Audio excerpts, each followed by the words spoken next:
Welcome back. वक्त कम है, सवाल मेरे पास बहुत सारे हैं। शर्मिला साहब, I want to ask you a question. जो बातें इस वक्त चल रही हैं कि नवाज शरीफ साहब और बिलावल भुट्टो जरदारी साहब के दरमियान जो वजीर आजम की कुर्सी है वो 50-50 होगी, आधा वक्त वो रहेंगे आधा वक्त वो रहेंगे, क्या ये फॉर्मूला आपकी नज़र में दुरुस्त होगा शर्मिला साहबा, पाकिस्तान के मौजूदा हालात को देखते हुए? बात ये है कि ये तो अभी कयास आराइयाँ चल रही हैं कि ये जो आधी आधी की बात चल रही है, आई डोंट थिंक इसका हकीकत से कोई भी ताल्लुक है। आई डोंट फील कि पीपल्स पार्टी इस बात के ऊपर एग्री करेगी या ये फॉर्मूला इवन वर्कबल है। मैं समझती हूँ कि इस वक्त हमें थोड़ा इंतज़ार करना चाहिए। आई थिंक पीपल्स पार्टी जब सीसी में बैठी है तो वही फैसला करेगी जो मुल्क के लिए सियासी तौर पे, माशी तौर पे बेहतर होगा। देखिए, हमने बड़े-बड़े मुश्किल हालात देखे हैं, बड़े मुश्किल वक़्त देखे हैं और बड़ी मुश्किल सिचुएशन के अंदर हमने जमहूरियत का साथ दिया। आपको 2014 में याद होगा जब इमरान खान अरूज के ऊपर थे, जब भी पीपल्स पार्टी ने पीएमएलएन का साथ दिया, मियाँ साहब वज़ीर आज़म थे और हमने यही कहा कि पार्लियामान से तक़वियत लें। इसी तरीके से हमने कभी भी कोई गैर आइनी तरीका इस्तेमाल करने की कोशिश नहीं की और अब भी हम पीएमएलएन को सही मशावरत ही देंगे और क्योंकि we believe in the service for people और हम समझते हैं कि ताकत का सर चश्मा आवाम है। आवाम इस वक्त पिसी हुई है। हमने इस वक्त लड़ना है महंगाई, बेरोजगारी और गुर्बत से। हमारा फोकस ये है, चाहे वो किसी भी तरीके से हम उसको हल कर सकें और मैं समझती हूँ कि पीपल्स पार्टी जिस तरीके से फोकस्ड है, उनकी प्रायोरिटीज आर इन प्लेस। हम चाहे जिस तरीके से भी पीएमएलएन का साथ दें या ना दें, चाहे वो बहैसियत हुकूमत में शराकत दारी हो, चाहे एज अ रिस्पॉन्सिबल अपोजिशन हो, हम अपनी जिम्मेदारी बखूबी निभाएंगे। वी विल ठीक हैव टू वेट एंड सी कि सीईसी क्या फैसला करती है। ठीक। अच्छा, एक और कमेंट आपसे फौरन से लेना चाहूंगा। निगरान वजीर आजम ने आज तकरीर करते हुए एक जुमला अदा किया, कहते हैं कि अनारकी की सूरत हाल की कोई हुकूमत इजाजत नहीं देती, ना हम देंगे। मैं ये सोचने पर मजबूर हुआ शर्मिला साहबा, अनारकी आने वक्त इजाजत तो नहीं मांगती है। मुल्क के हालात जब तबाह कुन हो जाते हैं, बदतर हो जाते हैं, तब अनारकी आती है। और निगरान वजीर आजम ने जाते जाते अनारकी का भी जिक्र कर दिया इंतखाबात के बाद। Do you think that was the right decision? I think देखिए, बात ये है कि अनारकी तो ये मुल्क बर्दाश्त ही नहीं कर सकता। इस वक़्त जो हालात हैं और अगेन देखें, अनफॉर्चुनेटली पीटीआई की सियासत इसी तरीके की है कि मुल्क में कियोस फैले, अफरा-तफरी हो, अदालतों को हर चीज़ में इन्वॉल्व किया जाए, प्रोपेगेंडा, रेटोरिक इनकी सियासत है। अब ये ख़त्म हो जानी चाहिए। जो भी इनके पास है, मिला है, नहीं मिला, इनके अपने लीगल इश्यूज़ हैं, उनको हल करें। They have the right, they have the forums and they should do it.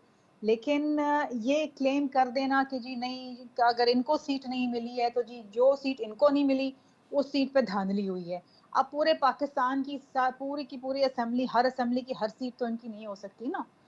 जितनी मिली हैं उसके ऊपर शुक्रगुज़र करें, क्योंकि बड़े ठीक है, एक राइट। डिफ़िकल्ट सिचुएशन में उन्होंने इलेक्शन लड़े, लेकिन दूसरों के भी विन का या दूसरों को भी जो वोट मिला है उसका भी एहतराम करें। ये जो अगेन मैं की सियासत, अना की सियासत है, इससे अब इनको गुरेज करना चाहिए और मेरा मशवरा अपने भाइयों को यही होगा जिनका ताल्लुक पीटीआई से है कि लेट्स मूव फॉरवर्ड। राइट। इस मुल्क की खातिर, हमारी खातिर ना चलें, मुल्क की खातिर चलें। यकीनन आगे बढ़ना होगा और कोई रास्ता नहीं। राना एहसान साहब, आपकी नज़र में क्या ये 50-50 वाला फार्मूला प्राइम मिनिस्टर की सीट के लिए वर्कबल है, डूएबल है? और निगरान वजीर आजम में से जाते जाते एनआरकी का जिक्र क्यों कर रहे हैं सर? नहीं, देखिए, मेरे ख्याल से तो बिल्कुल भी डूएबल नहीं है। वजारत उज़्मा की जो कुर्सी है वो कोई जॉय राइड नहीं है कि एक बारी एक ले ले, दूसरा बारी दूसरी ले ले।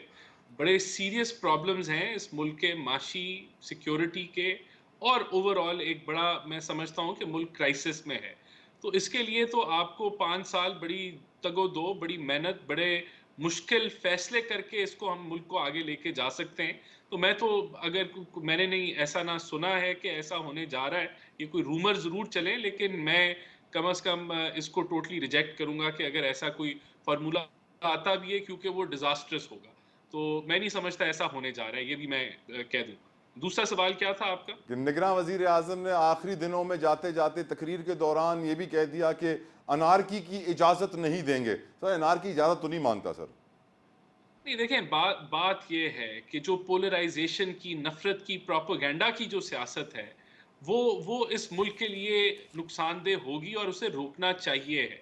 اب اگر آپ سائفر سے کہانی شروع کریں، آپ کہیں جی امریکہ نے کنسپریسی کی اور اس کے کوئی شواہد ہی نہ ہو اور عوام کو آپ گمراہ کر کے آپ اشتعال میں لے کے آئیں اور آپ ریاست کے ساتھ لڑائی لڑنا شروع کر دیں، تو اس چیز کی تو اجازت نہیں ہونی چاہیے.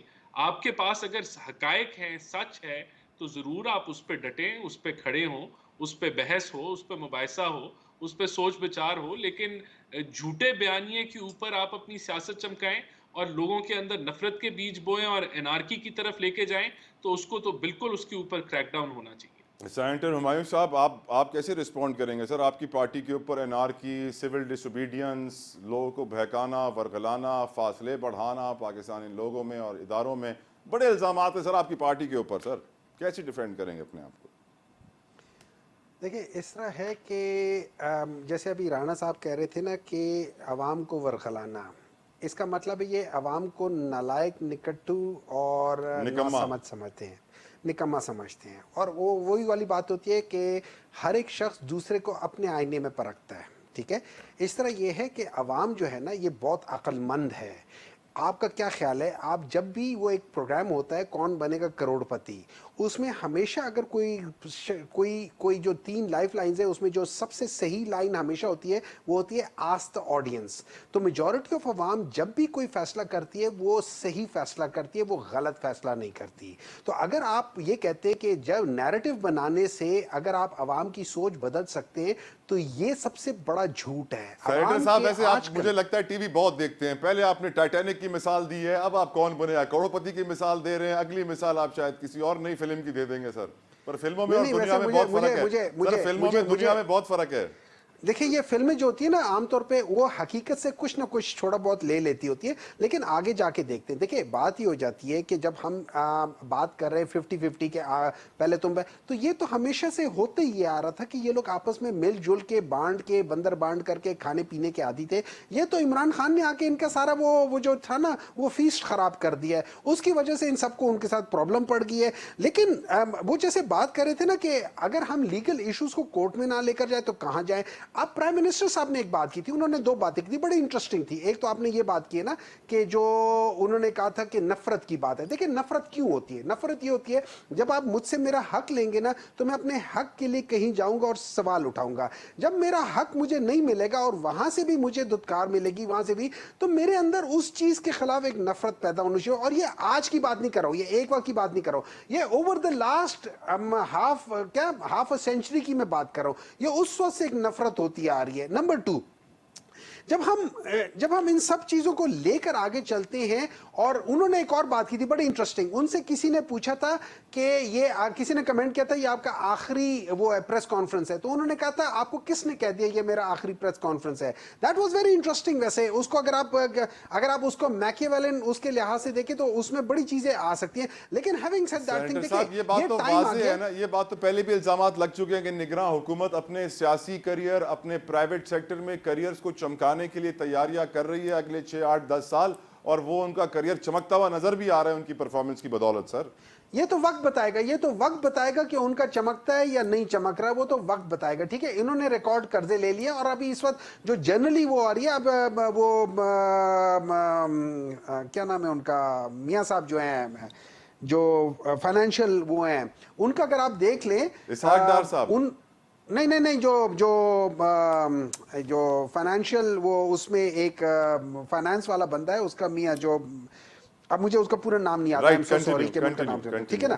تو اس لحاظ سے تو انہوں نے بھی کہا کہ اس وقت تو پاکستان کے جو جس طریقے سے یہ ان گورنمنٹ نے چلا، اس گورنمنٹ کا صرف ایک کام تھا، وہ یہ تھا کہ free and fair and transparent election کرائے. اور اگر آپ جسٹس اطہر من اللہ کا ایک نوٹ پڑھ لیں جس میں انہوں نے وہ کہا ہوا ہے کہ جینوئن الیکشنز کا انہوں نے بتایا کہ کس چیز کو جینوئن الیکشنز کہتے ہیں، تو اس کو اگر سامنے رکھ کے دیکھا جائے تو یہ جو الیکشنز ہے یہ اس کے قریب بھی نہیں پہنچتے. تو اگر ہم نے اس ملک کو ٹھیک کرنا ہے تو ہم نے اس جینوئن الیکشنز کی طرف جانا ہے. ہم نے جن لوگوں کا جو ووٹ ہے اس ووٹ کو ایکچوئل میں عزت دینا ہے. سننے کے بعد بہت سارے لوگ گھر پہ بیٹھے ہوئے آپ کو سننے کے بعد یہ کہہ رہے ہوں گے बिल्ली के ख्वाब में छींचड़े सर, छोड़े ना ऐसी बातें, हमको नई बात करें सर, ये मुश्किल ही लग रहा है सर। जब आप ख्वाब देखेंगे ख्वाब की ताबीर भी होनी शुरू हो गई। अल्लामा इकबाल ने एक ख्वाब ही देखा था ना, उसकी ताबीर हो गई।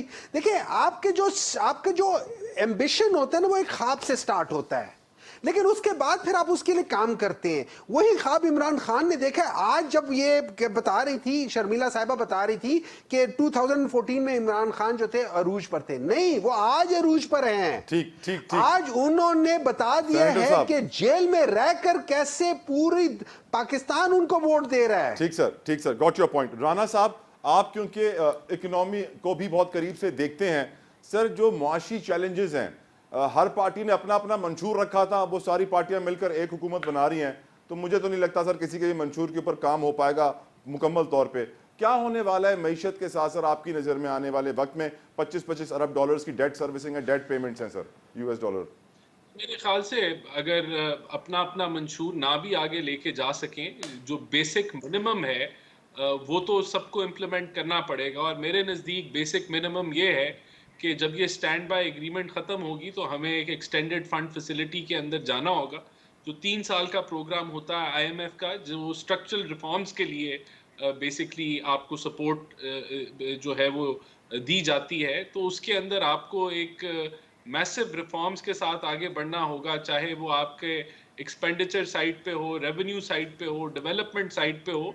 तो मैं समझता हूँ कि बहुत सारे लोग जो अपना कह लें कि शेयर या बर्डन नहीं उठा रहे, मिसाल के तौर पे जो ताजर हजरात हैं, जो टैक्स नेट में नहीं है, जो प्रॉपर्टी का सेक्टर है, जो एक तरीके से ब्लैक मनी की पार्किंग एरिया बना हुआ है, इसी तरह और भी बहुत सारे सेक्टर्स हैं जहां बहुत बड़े लूप होल्स हैं। तो मेरे ख्याल से आपको उनको कवर करना होगा। एक्सपेंस साइड पे आपको सब्सिडीज को इनडायरेक्ट से डायरेक्ट फॉर्म में जाना होगा। तो बहुत मैं समझता हूँ आगे कटन रास्ता है, और इस पे बड़ी अगर ना स्टेक होल्डर्स जो पॉलिटिकल पार्टीज हैं मिलके चल सके तो मैं समझता हूँ बड़ा मैसिव फेलियर होगा। तो आगे एक पहाड़ है जो हमने अबूर करना है, तो उसके लिए सबको तैयार होना चाहिए। शर्मिला साहिबा, आखिर में आने वाला वक्त आपकी नज़र में कैसा होगा पाकिस्तान के लिए, पाकिस्तानियों के लिए?